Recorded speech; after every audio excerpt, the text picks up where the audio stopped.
ഇൻഷാ അല്ലാഹ് വരുന്ന 17-ാം തീയതി മുതൽ കേരളത്തിലെ എല്ലാ സോണുകളിലും വളരെ ഗംഭീരമായി പരിശുദ്ധ അഹ്ലുസ് സുന്നത്തി വൽ ജമാഅത്തിന്റെ ആദർശ പ്രചരണം സമ്മേളനങ്ങൾ നടക്കുകയാണ്. സമസ്ത കേരള ജമിയത്തുൽ ഉലമയുടെ ആഹ്വാനപ്രകാരം കേരള മുസ്ലിം ജമാഅത്ത്, നമ്മുടെ സംഘടനകളായ SSF-ഉം SOES-ഉം സുന്നി ജമിയത്തുൽ മുഅല്ലിമീനും SMA-യും എല്ലാം ഒത്തുചേർന്നുകൊണ്ട് നടത്തുന്ന കേരള മുസ്ലിം ജമാഅത്തിന്റെ കീഴിലുള്ള ആദർശ സമ്മേളനങ്ങൾ. അവിടെ നിങ്ങൾക്ക് സുന്നത്ത് ജമാഅത്തിന്റെ അഖീദ നല്ല നിലക്ക് പഠിക്കാനുള്ള അവസരങ്ങൾ ഉണ്ടാകും. നിങ്ങൾക്ക് എന്നല്ല, എല്ലാവർക്കും, തെറ്റിദ്ധരിച്ചവർക്കൊക്കെയും. നമ്മളൊക്കെ പഠിച്ചവരും വിശ്വസിച്ചവരും ഉറച്ചവരുമാണ് ഈ സദസ്സിലൊക്കെ ഉണ്ടാകുന്നവർ. അല്ലാത്തവർക്കും സുന്നത്ത് ജമാഅത്തിന്റെ വിരോധികളുടെ ആശയങ്ങളുടെ പാപ്പരത്വവും അതിന്റെ ദൗർബല്യവും അതിന്റെ ന്യൂനതയും ഇൻഷാ അല്ലാഹ് അത്തരം വേദികളിൽ സവിസ്തരം നമ്മുടെ യുവാക്കളായ പണ്ഡിതന്മാർ, പ്രായമുള്ള ബഹുമാനപ്പെട്ട കൊമ്പം ഉസ്താദിനെ പോലെയുള്ള ആലിമീങ്ങളുടെ നേതൃത്വത്തിൽ വിവരിക്കും.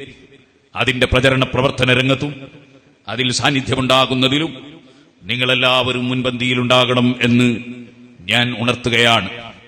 നമ്മളെ ചില നല്ല മുത്തുമുമിനീങ്ങളായ സുന്നികളുണ്ട്. അവര് ഉറൂസ് പരിപാടിക്ക് അവര് സജീവമായിട്ട് വരും, ആണ്ട് പരിപാടിക്ക് വരും. പോകുമ്പോ ഒരു പിടി ഭക്ഷണവും കിട്ടും. അതേസമയത്ത് സുന്നത്ത് ജമാഅത്തിന്റെ സംഘടനാ പരിപാടികളിൽ അവരിൽ ചിലരെ കാണുകയില്ല. അങ്ങനെയാകാൻ പാടില്ല. ഈ ദീൻ ഖിയാമത്ത് നാൾ വരെ ഇവിടെ നിലനിൽക്കണം. ഔലിയാക്കളെ സ്നേഹിക്കുകയും ആദരിക്കുകയും ചെയ്യുന്നവർ അന്ത്യനാൾ വരെ ഇവിടെ നിലനിൽക്കണം. അത് നിലനിൽക്കണമെങ്കിൽ അതിനാവശ്യമായ പ്രവർത്തനങ്ങൾ നടത്തണം. അപ്പുറത്ത് യുക്തിവാദി, നിരീശ്വരവാദി, മതവിരോധി, ചേകനൂരാദി, അതേപോലെ തുടങ്ങിയിട്ട് ഒരുപാട് ബിദ്അത്തുകാർ കുഫറും ബിദ്അത്തും പ്രചരിപ്പിച്ച് ദീൻ നശിപ്പിക്കുകയാണ്. അതിനെതിരെ ശക്തിയായ പ്രവർത്തനം വേണം. അങ്ങനെയുള്ള പ്രവർത്തനത്തിൽ നമ്മളൊക്കെ ഭാഗവാക്കാകണം. എല്ലാവരും ഭാഗവാക്കാകണം. ആരും മാറി നിൽക്കാൻ പാടില്ല.